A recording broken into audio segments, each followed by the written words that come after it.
What's going on, guys? Andrew Piluk Hockey here, back with another video, and I found an article that I thought was very interesting, and I think it's a good discussion to have. It's basically discussing which teams have improved the most in the 2019 offseason. Now, this article is coming from Sportsnet, and I kind of wanted to give my opinion on what they're talking about in the article. Is written by Luke Fox. Now, today is July 11th, so if you're watching this on another day and something else has happened, we can't predict the future here on Andrew Piluk Hockey, but we're just going to give our opinion on the team, see if I agree with the article, see if maybe I would put a team higher or lower on the list. I think I might go through the top 10. We'll have to see, but number one on this article is the New York Rangers. Now, when you look at the Rangers this offseason, I think that they got a lot done so far. Of course, the biggest name, Artemi Panarin, the big fish on the market. This guy clearly is a New York Ranger style of player. I think that he is going to fit so well with the Rangers.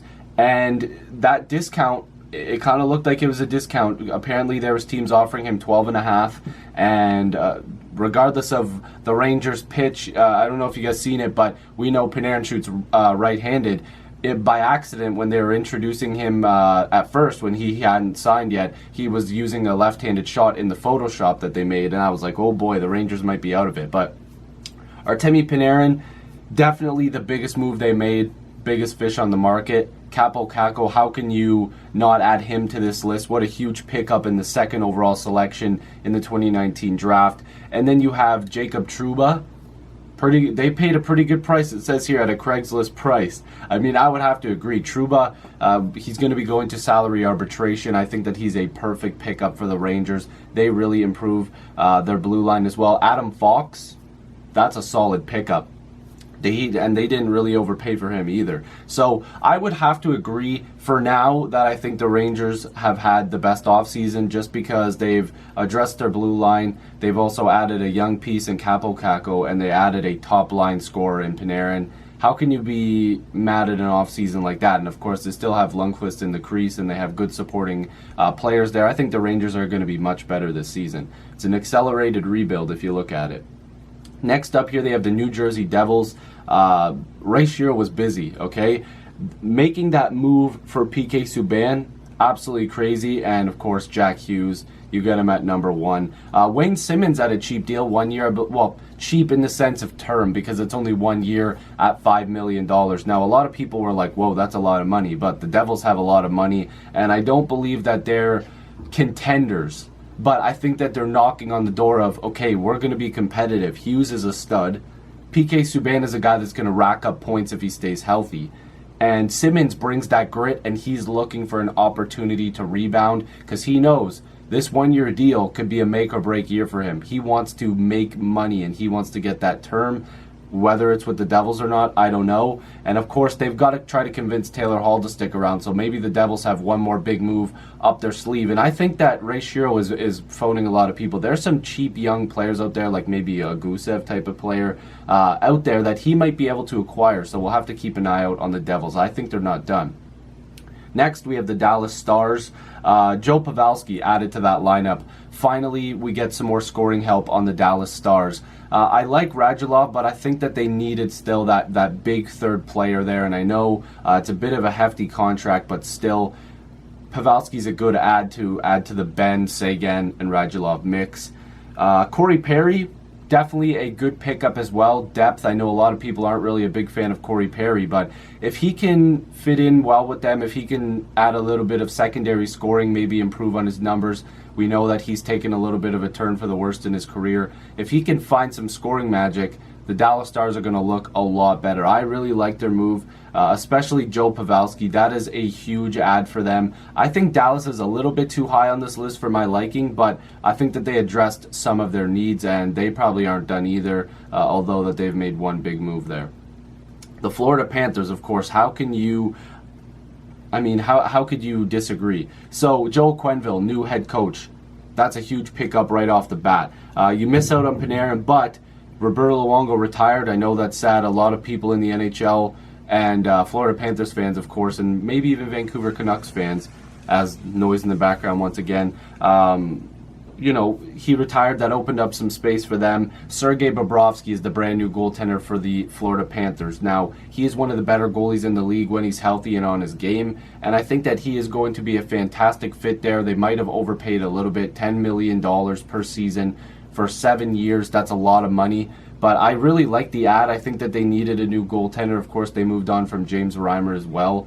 They're still going to be adding, of course, but I really like the move. They got Brett Connolly, Anton Stralman. The Panthers are a good team. They have a lot of depth. Their blue line is fantastic. They may be willing to move one of those guys out. I don't know. We'll have to see, because with that ad of Stralman, I think that's just more of depth. I know that he is very good, but not to the level that I think that he would push somebody very good out of their lineup. So I like the Florida Panthers where they are at the number 4 spot. I think that it kind of makes sense. I would almost argue that they had a better offseason than the Dallas Stars.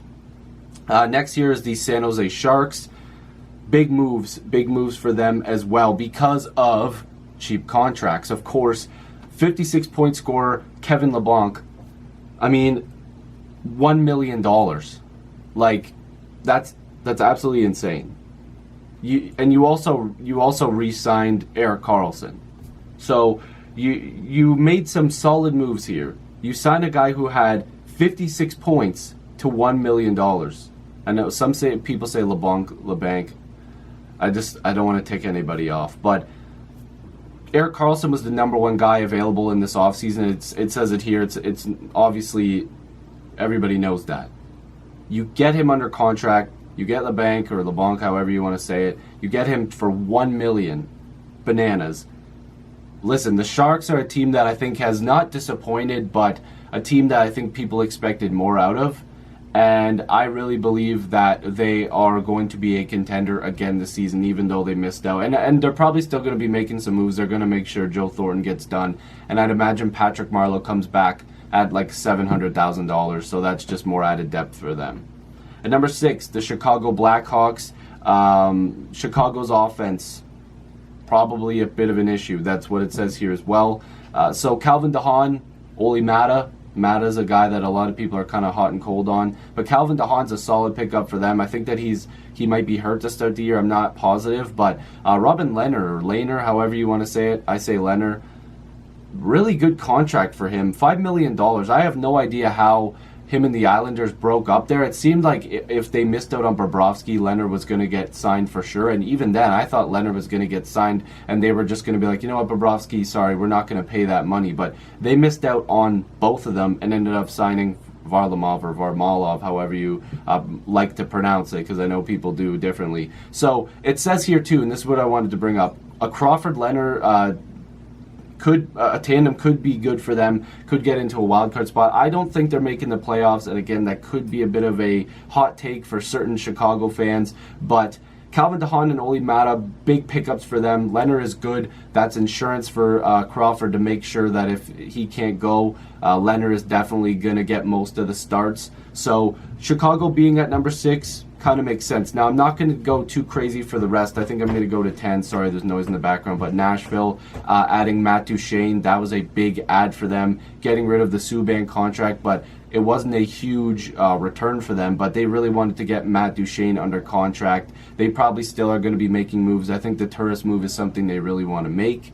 The Toronto Maple Leafs, stupid busy this offseason, trading Kadri, Brown, Zaitsev, Marleau. You pick up Barrie, Ceci. You signed Kapanen and Johnson to deals. The Mitch Marner extension isn't done yet, but they're going to want to get that done as soon as possible. They've been making a ton of moves this offseason. I think that they've been really good. Losing Kadri was huge for them, but picking up a guy like Barrie is worthwhile for that. The Colorado, again, getting a really big pick, or sorry, not a really big pick. Sorry, I'm off here. I meant getting a very big trade out of the Toronto Maple Leafs as well. Getting rid of Tyson Barrie. They have a deep blue line. They picked up Nazem Kadri.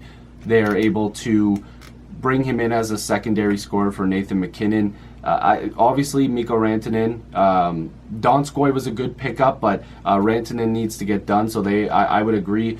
Now, they have Vegas at number 10 because that William Karlsson deal was absolutely incredible. The Colin Miller trade was, I don't know, it was a little weird, but They didn't really pick up much in return there because they didn't have a choice. And they got Brandon Prairie.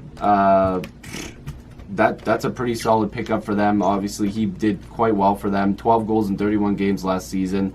And he just got, it says over here, for a hair over the league minimum, was my favorite bargain buy on Canada Day. That comes from Luke Fox as well. So, I mean, I would have to agree with them. But at number 11, they have the Buffalo Sabres. I wasn't going to mention that, but I feel like Buffalo could easily be in that 10 spot as well.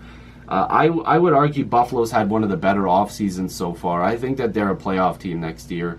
I think Nashville might be a little bit too high on here. Same thing with Dallas, maybe. They have Dallas at number 3. I don't think that they're at number 3 for best off seasons. But as time goes on, we're going to have to see what happens. I think that a lot of these teams on here deserve to be there. The Rangers and Devils at 1 and 2 makes a lot of sense. So let me know down below who's had the best off season so far in 2019. If you're new, make sure to subscribe. I'd love to have more hockey conversations with you. Join the squad. Let's get to 7,000 subscribers.